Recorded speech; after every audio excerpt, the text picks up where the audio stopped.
Ya. Ini. Ya. Materi hari ini gimana di dalam Pak Prof? Ya, yang penting ini saya sampaikan adalah kegiatan ini sangat luar biasa ya. Ini yang belum pernah terjadi. Karena Pak Prabowo itu mengumpul kita ini ternyata beliau itu menginginkan adanya teamwork. Ada kerjasama di antara semua para menteri maupun wakil menteri.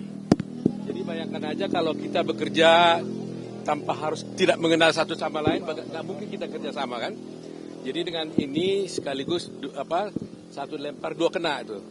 Pertama, kita menjadi kenal satu sama lain, berinteraksi, saling berbicara, berdiskusi, sehingga nanti dalam pelaksanaan kerja kita akan menjadi lebih luas, lebih lancar. Nah, di samping itu, kita juga tadi mendapat beberapa pencerahan-pencerahan daripada pembicara-pembicara yang sangat bagus sekali. Ya, topik-topiknya memang macam-macam, ada mengenai korupsi, ada mengenai soal ekonomi, ada mengenai AI ya, artificial intelligence dan sebagainya. Jadi paling tidak ya ini membuka cakrawala pemikiran karena kita yang ada di sini kan dari dunia yang berbeda-beda. Seperti saya ini kan lawyer, practicing lawyer yang sudah 40 tahun gitu ya.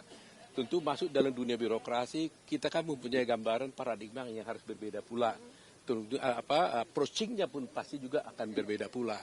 Nah, jadi dengan pertemuan ini saya luar biasa kagum dengan Pak Prabowo karena beliau membuat acara ini yang saya kira ini adalah patut dicontoh dan betul-betul membuat kita langsung saling mengenal dan cepat. Jadi kita berkomunikasi cepat melihat kerjasama baik antar instansi maupun antara pribadi. Nah, kalau kita sendiri tidak saling mengenal, tidak pernah bertemu, nggak mungkin kerjasama itu bisa dilakukan. Jadi prinsipnya Pak Prabowo adalah bagaimana kerjasama ini tetap dikedepankan karena tidak mungkin satu orang memikul semuanya.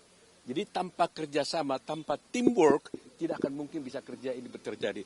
Nah ini pesan utama dari Pak Prabowo tadi kepada kita waktu pagi-pagi di pencerahan itu. Waktu salah satu pembicaranya kan yang berbicara tentang korupsi itu kan dari profesional luar negeri gitu. Mungkin ada perspektif baru yang dibagikan kepada Prof yang mungkin bisa Prof sampaikan. Justru itu kalau di Indonesia kan kita udah tahu bagaimana corruption di Indonesia, kita udah tahu pendidikannya bagaimana.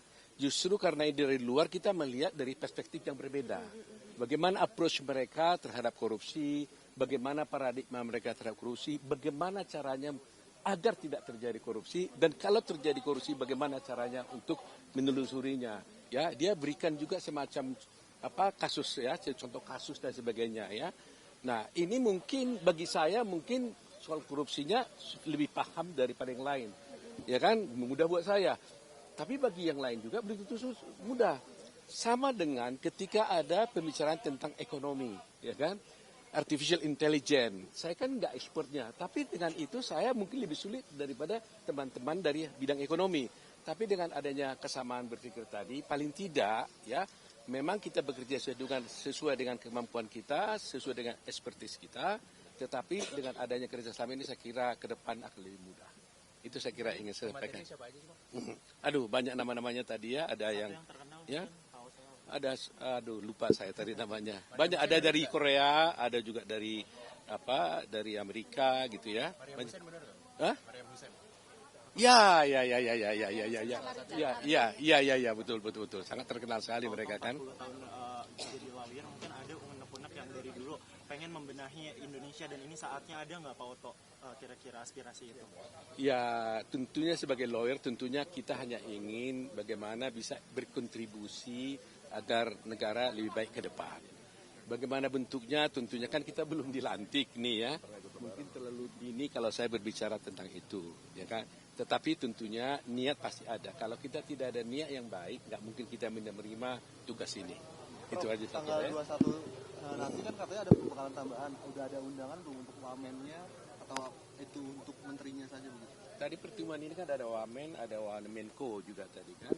Nah untuk 21 kita belum tahu data sih, tapi yang kita tahu 21 itu ada ya memang semacam rapat kabinet mungkin. Bukan pelantikan ya, 21 pelantikan. 20 pengumuman, 21 itu pelantikan, 22 itu mungkin ada rapat kabinet, baru 23 ke Magelang. Kira-kira begitu. Tapi pastinya nanti tentunya mereka yang beritahu nanti ya. Terima kasih banyak. Thank you Bang Atta. Ya, oke ya. Kanilu. Yuk. Kanilu.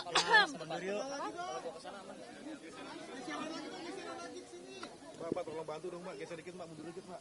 Nah, biar nanti ada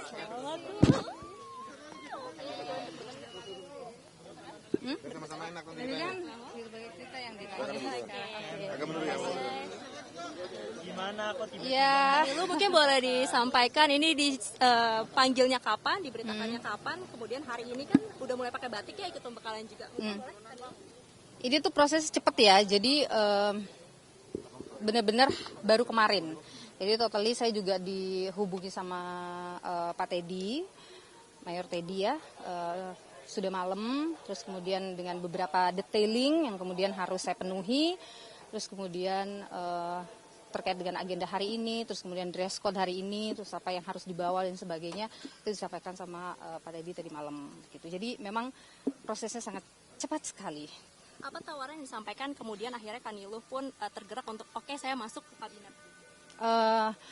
Sebenarnya kan ini garis besarnya sih ya, arahnya adalah ini satu kepercayaan ya, satu kepercayaan yang kemudian dengan beberapa hal yang mungkin nanti ya, tapi kayak maksudnya ada beberapa hal yang kemudian disampaikan. Saya juga mempertimbangkannya dengan matang dan berdiskusi dengan banyak orang yang saya rasa adalah orang-orang yang beri pengaruh di hidup saya gitu, yang kemudian akhirnya saya memilih untuk mantapkan hati kemarin malam. Oke. Baru kemarin, tawarannya baru kemarin. Diskusinya terkait apa Kak, sehingga akhirnya tertarik dan memberikan diri? Karena hal yang ditawarkan juga adalah sesuatu hal yang saya punya rasa passion di situ, terus kemudian saya juga merasa oke, ini adalah bidang yang bisa saya lakukan gitu. Kalau sesuatu yang enggak juga saya kayak enggak deh, kayak enggak bisa gitu. Nanti ya, nanti soalnya part yang itunya biarkan Bapak Presiden yang mengumumkan. Nanti kalau saya salah lagi, nanti melangkahi.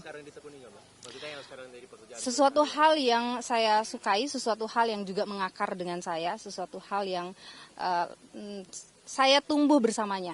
Kesejahteraan tentang ketenaga kerjaan mungkin atau apa gitu? Nanti aja ya. Mbak, ini kan notifikasinya H-1, Mbak. Tapi dulu pernah ada sinyal-sinyal nggak sih sebelum H-1? Tidak pernah sama sekali. Tidak pernah ada sinyal apapun. Ini totally saya juga kaget dan saya juga bertanya, kenapa saya? Pertanyaan saya itu, kenapa saya? Dan dia menjabarkan beberapa poin yang kemudian oke. Dan saya bilang, oke, saya minta waktu sejenak untuk saya berdiskusi dengan beberapa orang. Poin itu boleh disampaikan nggak, Mbak? Poin Ada nanti aja. Nanti aja. Oke. Fakta integritas juga nggak sih, Mbak? Iya, semua kan harus menandatangani fakta Itu integritas. isinya apa aja? Itu adalah sebuah komitmen kita untuk bangsa dan negara. Berarti menandatanganinya baru hari ini, Mbak? Atau kemarin? Kemarin. Oke, sudah. Terima kasih ya teman-teman. Good luck semuanya. Mohon dukungannya selalu karena saya akan sama-sama dengan teman-teman semuanya, sama-sama wartawan. Thank you guys. Terima kasih.